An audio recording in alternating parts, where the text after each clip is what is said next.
A heartbreaking health update on Wendy Williams. Her care team revealing the talk show host has been diagnosed with dementia and aphasia.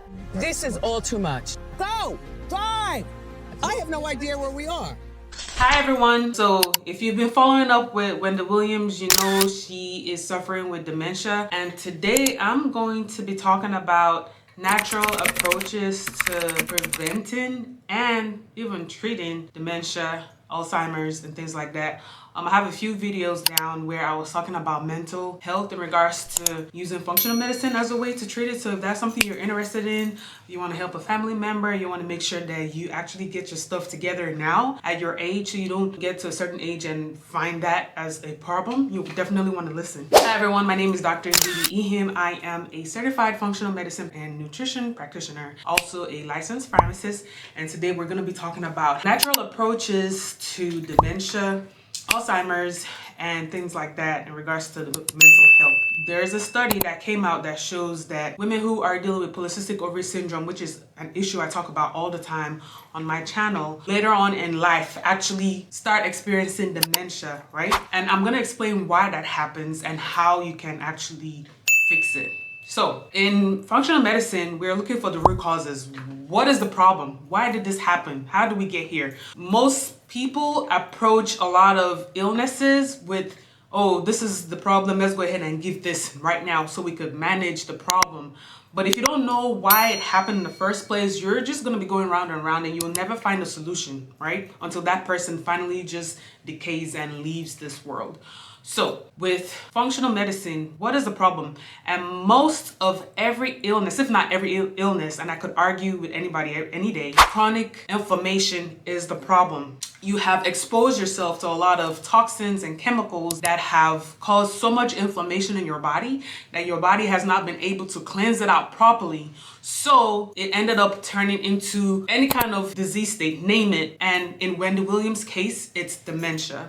Now, if y'all know a little bit of history about Wendy Williams, you know at some point she was addicted to hard drugs, alcohol. Even if you watched her documentary that she put out on Lifetime recently, whereas Wendy Williams, you see that alcohol was a base of something they tried to show us, the audience, that, hey, she's still hooked on some kind of substance, in this case, alcohol. Whenever you expose your body to those kind of substance, whether it's alcohol, drugs, and things like that, the person might be getting a high at that time, and that's what they're really looking for. They're always chasing the high. But after they decide to stop those things, your body, you've already exposed it to so much destruction with toxins and chemicals and things your body is not used to or is not able to clear out properly. So if you don't do a proper intense detox, it still lingers on in your bloodstream. People who go through rehab and withdrawal, they're trying to stop you from continuing taking it. But the important thing is, can we cleanse the person out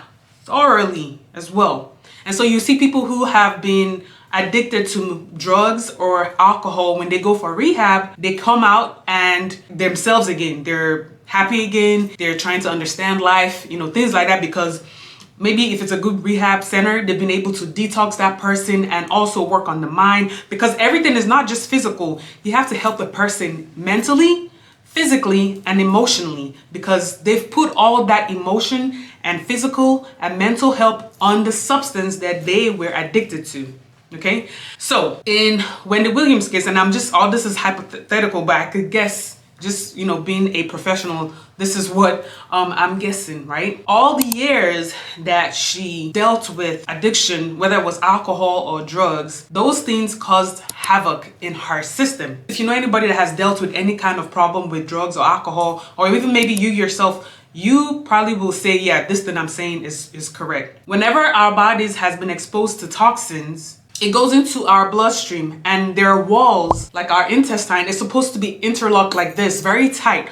Nothing gets through, because if anything pokes the hole in our intestines and it goes back into our bloodstream, then that's where the problem starts. Now, with constant exposing yourself to those toxins and chemicals, think of a gate. A gate is supposed to protect the homeowners from robberies or things like that, right? Eventually, if you have one robber on the gate, you have a second, a third. By the time you have 100 robbers knocking, like, we want to come in, we want to come break into your home and steal all this stuff, right? Eventually that gate will break. That is essentially what's going on in your intestines. So the more you keep exposing yourself to the poison, the toxin, the alcohol, the drugs, even nutrition, bad food, right? Eventually your intestinal wall is going to break open. You're going to start having gaps. And what happens when those toxins that have not had a way of cleansing out of your body, because your body doesn't understand what kind of chemical, this is not a protein, it's not a fat, it's not a carb, like what do I do with this? Do I eliminate it? Does the body need this? I'm confused. Because we're a confused body, we're not going to do anything with these toxins. We're going to leave them here because they might be too dangerous for us to even excrete out of our, let's just leave it here. So with time, when you have so much of that on your intestinal wall, it breaks open, and that's what they start calling leaky gut. Maybe if it's a good rehab center, they've been able to detox that person and also work on the mind, because everything is not just physical. You have to help the person mentally, physically, and emotionally, because they've put all of that emotion and physical and mental help on the substance that they were addicted to. Meaning you have your gut is essentially leaking bad substance into your bloodstream. Now, what's going on in the blood in our body? It's taking essential vitamins and nutrients and things that we need up to our brain. Ding, ding, ding. Dementia, Alzheimer's, things like that. To our heart. Ding, ding, ding. If you have a problem, that cardiovascular issues, hypertension, blood pressure, and then to the rest of our bodies, right? Where the rest of our organs are. In Wendy Williams' case, those toxins, after they released itself from the intestines, traveled with the blood to her brain. And that's where they sat. And the more she continued exposing herself to it, the more it kept happening. And so when I talk about emotional and mental as well, balancing all those out, they're all related. Because now maybe a trigger, a stress, chronic stress, also maybe something in her marriage wasn't going well, her job, money, all of those. With continued exposure, you're also releasing hormones that are not doing you any good. The more you release those hormones to deal with your stress, maybe cortisol and things like that, the more you're gonna have inflammation, because you're producing hormones your body is not making use of. Because when our body is producing stress hormones, it's for us to use it right now. Do you need to run? Or do you need to fight? But if you're just going through constant stress where it's more mental, like, oh my God, this person did this to me. Maybe she was in a bad marriage for so long because she was planning her route of escape, and then it turned into financial stress. How do I take care of my family? Oh, I'm not on top of the world anymore. This horrible thing is going on with me. That's what is happening. And if you're following her show, I used to watch Wendy Williams' show. I used to watch it every day. It was my thing. I liked the way she talked. I liked the way she was honest. I liked the way she was brutal. I liked the way she was so audacious. I couldn't believe it, right? If you follow her show, at some point you could see there was like a decline. At some point she had fainted on her show. At some point it was like she wasn't coming on the show anymore. They had so many guest people coming, and then she came out to say, oh, she has been in a pretty much a rehab home or a rehab house or some kind of thing like that, because maybe she already started reintroducing drugs and alcohol back into her system, allegedly. And so with a constant exposure to that, you're doing more damage. So even though she became sober later on in life, maybe she went back. And all those toxins that have been hanging around waiting for an opportunity to strike. Because keep in mind, inflammation doesn't just happen immediately, it grows. So the more you've had those toxins go sit on a certain organ, if it's your brain, and they're growing and you're exposing yourself more to the alcohol and drugs and whatever, in this case, even bad food, bad nutrition, because she wasn't eating so well, is more dependent on this other kind of substance. The more they grew, it got to the point where, okay, now we're going to start attacking, because too many of us are sitting on this organ. Let's just go in and start getting the good stuff out so we can sit and do our work. Now you see her fainting on her show. Now you see them talking about, oh, dementia, she can't really remember too well. When she starts talking, her speech is kind of a little bit slurred, or she's not remembering people's names that she's talking to, or she thinks she's in a different place or a different person, or she's referring to people and she's talking about something. Even when she was talking to like Angela White, Black China, and she was like, oh, my name is Wendy Hunter instead of Wendy Williams. She's never referred to herself in public, at least, as Wendy Hunter. You see her reverting back to certain things that was like trauma.